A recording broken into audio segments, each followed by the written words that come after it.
तो नमस्कार दोस्तों, शेयर बूम चैनल पर एक बार फिर आपका स्वागत है। आज हम बात कर रहे हैं नंदन डेनिम की। ये नंदन डेनिम क्या है और क्या इस कंपनी का जो शेयर अभी मिल रहा है 600-125 रुपये, क्या सस्ता है या महंगा, सारी जानकारी आपको इस वीडियो में मिलेगी। तो जिसकी बात करें नंदन डेनिम, ये चिरपाल ग्रुप की कंपनी है। इनके कई तरह के बिजनेस है और 1972 से काम कर रहे हैं अपने इस क्षेत्र में। करीब करीब 52 साल हो चुके हैं इनको काम करते हुए। कई तरह के बिजनेस है, केमिकल का बिजनेस इनका, एजुकेशन का बिजनेस है, सोलर पावर का बिजनेस है, टेक्सटाइल का बिजनेस है, डेनिम का बिजनेस है, और इनके अलावा जो पॉलीफिल्म पैकेजिंग का इनका बिजनेस है। कह सकते हैं कि कंपनी कई तरह के बिजनेस से समेटे हुए और इनके अलग अलग कंपनी शेयर मार्केट में, कुछ कंपनियां लिस्ट है, कुछ कंपनी साथ में काम करती है। लेकिन ग्रुप अच्छा है। इसकी स्थापना वेद प्रकाश चिरपाल ने की थी 1972 में गुजरात के अहमदाबाद से। आजकल इनके जो बेटे और परिवार के लोग इस पूरे ग्रुप को संभाल रहे हैं। उसी की एक कंपनी है ये नंदन डेनिम। इसी नाम से एक और कंपनी आपको मिलेगी, नंदन टेरी के नाम से मिलेगी। एक और कंपनी जिसका नाम है, जो भी डेनिम का काम करती है, वो है विशाल फैब्रिक। उसके अंदर रेडीमेड कपड़े वगैरह ये बनते हैं। यानी कि ये टेक्सटाइल डिवीज़न इनका अलग है। इसके अलावा पावर डिवीज़न का अलग है, एजुकेशन डिवीज़न अलग है, और तमाम तरह के बिजनेस का अलग अलग है। उसी रूप में हम बात करेंगे आज केवल नंदन डेनिम की, क्योंकि इसकी जानकारी मेरे दर्शक ने मांगी है कि नंदन डेनिम के शेयर खरीदना चाहिए या नहीं। शायद उन्होंने खरीद भी रखे हैं पहले से, तो जानकारी चाहते थे। आज पूरी जानकारी आपको इसी वीडियो में मिलेगी कि क्या ये नंदन डेनिम का शेयर खरीदना चाहिए, और अगर आपके पास है तो क्या करें। वीडियो पूरा ज़रूर देखिएगा ताकि आपको एक आइडिया लग जाएगा। इसके अंदर मैं कंपनी की जानकारी भी देता हूँ, साथ में कंपनी का डेटा बताता हूँ। 6 रुपये के आसपास कंपनी की प्राइस चल रही है। ऑल टाइम हाई देखेंगे तो 7 रुपये 35 पैसे के आसपास रहा है।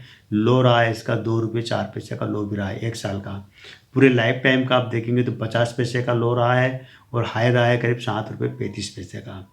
कि जो बोनस और स्प्लिट, इसका हम कैलकुलेशन करेंगे ये शेयर कितने शेयर में बढ़ चुका है और कितने शेयर बन चुके हैं। इससे आपको पता लग जाएगा कि जो अभी शेयर 6.25 रुपये मिल रहा है आपको, क्या वास्तव में ये प्राइस है इसकी। तो इन्होंने क्या किया था कि 2007 में इन्होंने हर एक शेयर पे 1 शेयर का बोनस दिया है, और मार्च 2022 में हर एक शेयर पे 2 शेयर का बोनस फिर दे दिया है। यानी कि जिसको भी आईपीओ में 1 शेयर मिला होगा उसके अब 6 शेयर बन चुके। पहले एक पर एक दिया तो 2 बन गए, फिर बाद में हर एक शेयर पे 2 शेयर का बोनस और दे दिया तो 6 शेयर बन गए, जिसको भी 1 शेयर मिला था। फिर उन्होंने क्या किया कि अभी लेटेस्ट सितंबर 2024 में फेस वैल्यू इसकी 10 रुपये घटा के 1 रुपये कर दिया। यानी कि हर एक शेयर को 10 टुकड़े में बांट दिया। जिसके पास 1 शेयर था उसके 10 शेयर बन गए।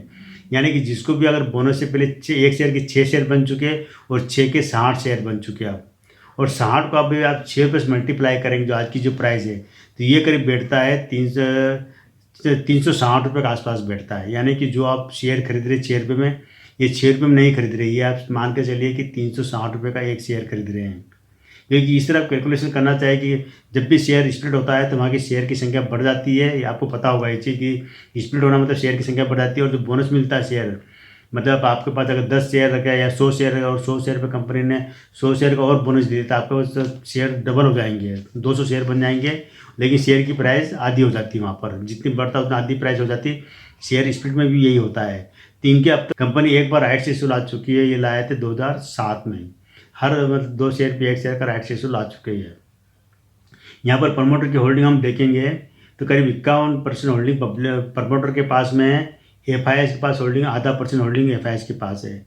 डीआईएस के पास मतलब डोमेस्टिक इन्वेस्टर के पास है 1.5% होल्डिंग इनके पास है। 1.499 1.5% होल्डिंग इनके पास है डीआईएस के पास।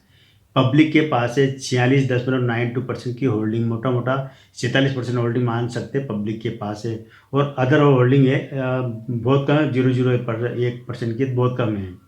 एक बात जरूर ध्यान देना कि यहाँ पर मालिक ने अपनी होल्डिंग कम की है। ये मार्च 2024 में इनके पास जो होल्डिंग थी 64.87% होल्डिंग थी मार्च 2024, और अभी चल रहा है अक्टूबर। तो मार्च अप्रैल मई जून जुलाई सितंबर अक्टूबर, यानी 6 महीने में प्रमोटर ने 64% से घटाकर करीब 51% होल्डिंग कर ली। यानी कि करीब 7.5% होल्डिंग प्रमोटर ने कम की है।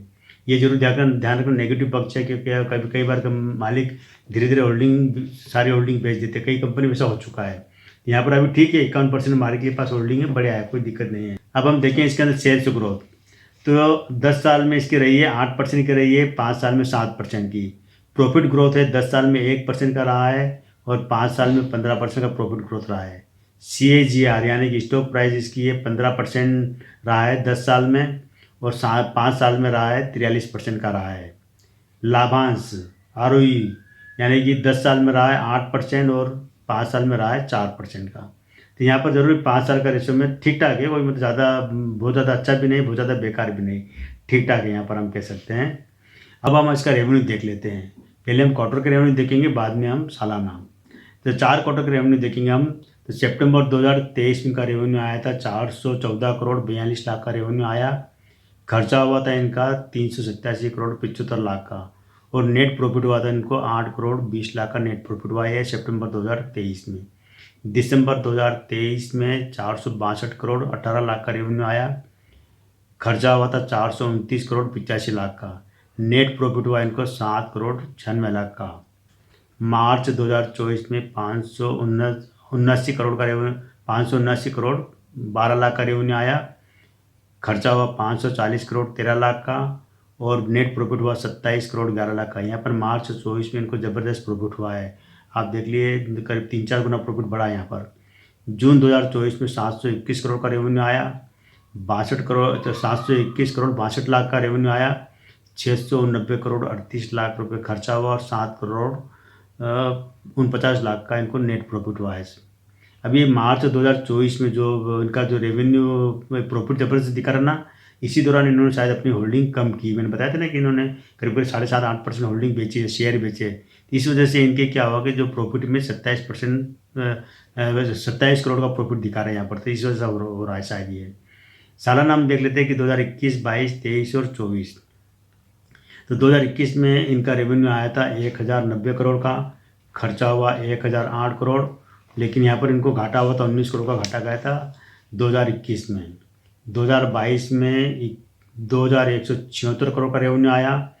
2115 करोड़ रुपए इनका खर्चा हुआ, और 68 करोड़ का प्रॉफिट हुआ था 2022 में। यहाँ पर ज़बरदस्त प्रॉफिट हुआ इनको। 2023 में 2027 करोड़ का रेवेन्यू आया। 1943 करोड़ का खर्चा हुआ, और 1 करोड़ का प्रॉफिट हुआ। नाम मात्र 2023 बेकार रहा।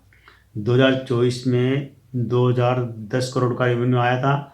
1892 करोड़ का इनको खर्चा हुआ, और 45 करोड़ का नेट प्रॉफिट हुआ 2024 में। ये 45 करोड़ में क्या आपको अभी बताया था, जो कि क्वार्टर में मार्च 2024 में 27 करोड़ रुपये आए थे। 30 वजह से इनका यहाँ पर सालाना भी देखो 2024 में इनका जो रेवेन्यू प्रॉफिट 45 करोड़ का हो गया है।